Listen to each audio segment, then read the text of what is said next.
जी, अखिलेश यादव के और इस कार्यकाल में सरकार की कंपैरिजन हो रहा है, तुलना हो रही है कि किसका कौन सा बेटर था अरेंजमेंट को लेकर, महाकुंभ को लेकर। आपके क्या विचार हैं? देखिए,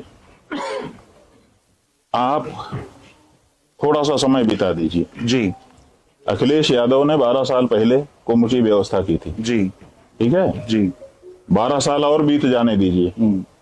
12 साल बाद आप फिर चर्चा करिएगा। जो हालत आज अखिलेश की है वही हालत आज वाले की ना हो जाए तो कहना।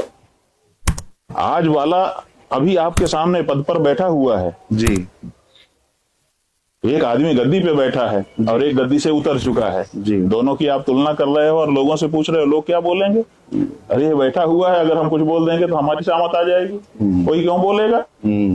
आज तो सब वाह वाह वाह वाह ही करेंगे। गद्दी से दोनों उतरे रहे। अब फिर आप कहिए तुलना करने को, देखिए अभी सबके मुंह खुल जाएंगे। तो ये जो तुलना है ये तुलना गलत है, ये सही नहीं है। एक व्यक्ति पद पर आसीन है और एक पद से उतर चुका है, आप दोनों की तुलना कर रहे हैं। लोग कैसे बोलेंगे? जो गद्दी पे है उसका भय रहता है और फिर अभी वो कर रहा है, अभी उसका एक वो तुलना का अवसर ही नहीं आया। नहीं है। परीक्षा तो तब होती है जब पढ़ाई पूरी हो जाए। अभी पढ़ाई चल रही, अभी 7 दिन तो बीते हैं कुंभ के। बिल्कुल, अभी तो 45-46 दिन आप कह रहे हो। अभी जाने कितने दिन बाकी हैं, क्या होगा क्या नहीं होगा कौन जानता है। ऐसी परिस्थितियां होंगी। तो ऐसी परिस्थिति में अभी ये मोमेंट भी बीता नहीं है, ओवर हुआ नहीं है। और आप जो चीज ओवर हो चुकी है और दशकों बीत चुके हैं दोनों की तुलना कर रहे हो। तो ये तुलना न्याय संगत है? अगर आप कहें कि ये न्याय संगत है तो हम फिर इसमें तुलना करके बताएं। एक आखिरी हम समझते हैं कि ये न्याय संगत नहीं है। समय बीतने के बाद अलग प्रकृति हो जाती है, अलग ढंग से लोग सोचने, तब तक पानी बहुत कुछ बह चुका होता है, बहुत सारी दूसरी बातें आ चुकी हैं, उनके परिप्रेक्ष्य में लोगों का दिमाग धारणा बन जाती है। जिस समय अखिलेश यादव मुख्यमंत्री थे इसी कुंभ में हम तब भी 1.5 महीना रहे थे, अब तो 1 महीना रह रहे हैं जी। तब तो हम कार्यकर्ता थे हमारे गुरुजी के, शिविर लगाने भी हम आए थे, 2-2.5 महीना यहाँ रहे थे। ठीक है ना। अब तो हम शिविर लगने के बाद आए। बिल्कुल, तब तो हम शिविर लगाने भी हम ही आए थे। एक एक चीज हमने देखी थी। तो तब भी हमने देखा था उस समय उसी की वाहवाही होती थी। ये अखाड़ा, ये संत, ये वो सब उसी को भर भर ऐसे मतलब निकाल निकाल के आशीर्वाद बाल्टी बाल्टी उड़ेल करके दे रहे थे। बिल्कुल बिल्कुल बिल्कुल। जहां जाता था माला पहना के स्वागत होता था उसका। अब वही आदित्यनाथ जी का हो रहा है। हम क्या तुलना करें? हमने सब दृश्य देखे हुए हैं।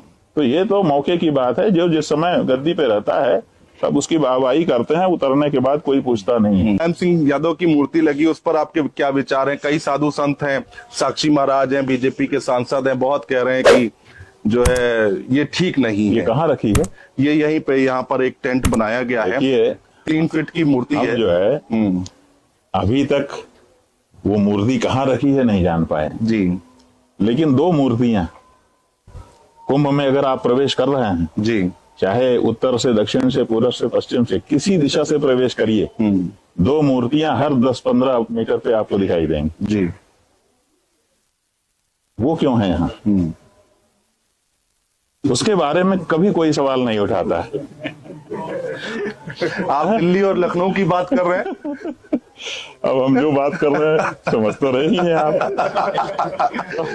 अगर कोई ऐसी दुरूह बात होती जी कि कोई ना समझता, जैसे ही हमने कहा यहाँ बैठे जितने लोग हैं सब मुस्कुरा पड़े जी। जान गए सब लोग कि कौन सी हम बात कर रहे हैं। पत्रकार ज्यादा खुश हो रहे हैं इस समय। तो हमारा कहने का मतलब ये है कि वो 2 मूर्तियां लगी हैं, डबल इंजन कह लो जी, कि डबल इंजन लगा है, उसके बारे में कोई सवाल नहीं कर रहा है कि जब एक धार्मिक कुंभ है जी तो इसमें व्यास जी का, इसमें भारद्वाज जी का, इसमें दूसरे ऋषि महर्षि का चित्र क्यों नहीं कदम कदम पर लगता? बिल्कुल। लोग जो दर्शन करते कि ये व्यास जी हैं, ये याज्ञवल्क्य हैं, ये अंगिरा हैं, ये क्रतु हैं, ये अमुक हैं, ये अमुक हैं, उनका कहीं नहीं है। जहां देखो ऐसे करो तो यही double engine double engine double engine, लेकिन उसकी कोई चर्चा नहीं है। और एक मूर्ति आ गई मुलायम सिंह की, अरे बाप रे बाप, वही चैनल बचा ही नहीं।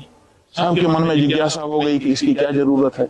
आपने जिन जिनका नाम लिया वो सांसद चिंतित हो गए अपने अपने क्षेत्र में बैठे हुए कि कुंभ में इस मूर्ति ने क्यों प्रवेश कर लिया।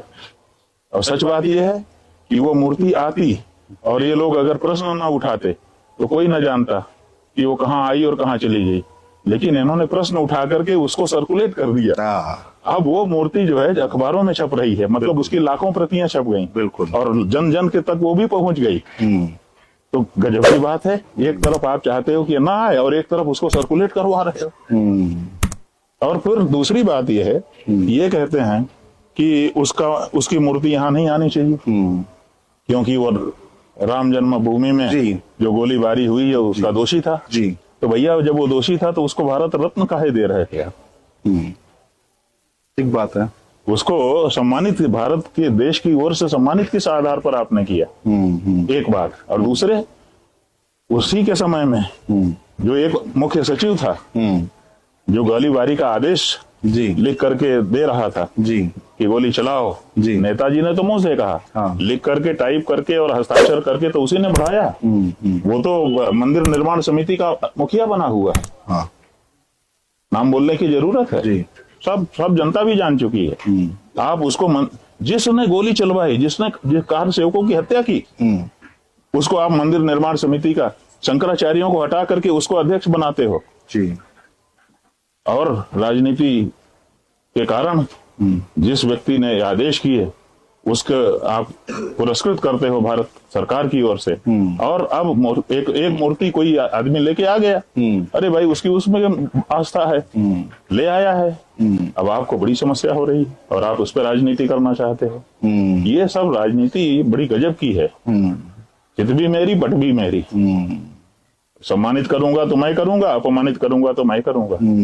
मुलायम सिंह का सम्मान कोई दूसरा नहीं कर सकता और उनका अपमान भी दूसरा नहीं कर सकता, मैं ही करूंगा। ये मोनोपोली है कि अगर अपमान करना होगा तो हम करेंगे और सम्मान करना होगा तो भी हम ही करेंगे। तो ये कहाँ की बात है? हमारे फेसबुक पेज को फॉलो, लाइक एंड शेयर जरूर करें। धन्यवाद।